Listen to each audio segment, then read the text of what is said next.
আমাদের মানুষগুলার জীবন কেমন জানো? সেই আইসিইউতে থাকে না একটা কম্পিউটার, তার মধ্যে একটা কাঁটা থাকে, ওই উপর নিচ করে। তো সেই হচ্ছে কাঁটাটার মতো হচ্ছে আমাদের জীবন। মানে যতক্ষণ ওই মানে জীবন উপর নিচ করবে ততক্ষণ মানে বেঁচে থাকবো। আর যেই মানে সরল রেখার মতন চলতে শুরু করবে মানে সেই আমরা মরে যাব। তো সেম হচ্ছে যদি আমাদের জীবনে ওই একটা উপর প্রবলেম, একটা নিচ প্রবলেম, একটা পাহাড়ের মতন প্রবলেম, একটা মানে ওই কি বলবো সমুদ্রের মতন প্রবলেম, টেনশন, হ্যাঁ, ঝড় ঝাপটা, অশান্তি যদি এগুলো থাকে, হ্যাঁ, তার মানে জানবা যে তুমি বেঁচে আছো।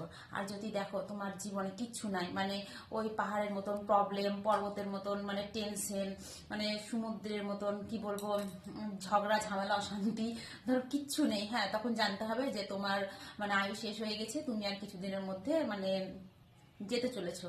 মানে আমি এটা বসে বসে আমি পরীক্ষা করে দেখলাম, মানে যতদিন আমাদের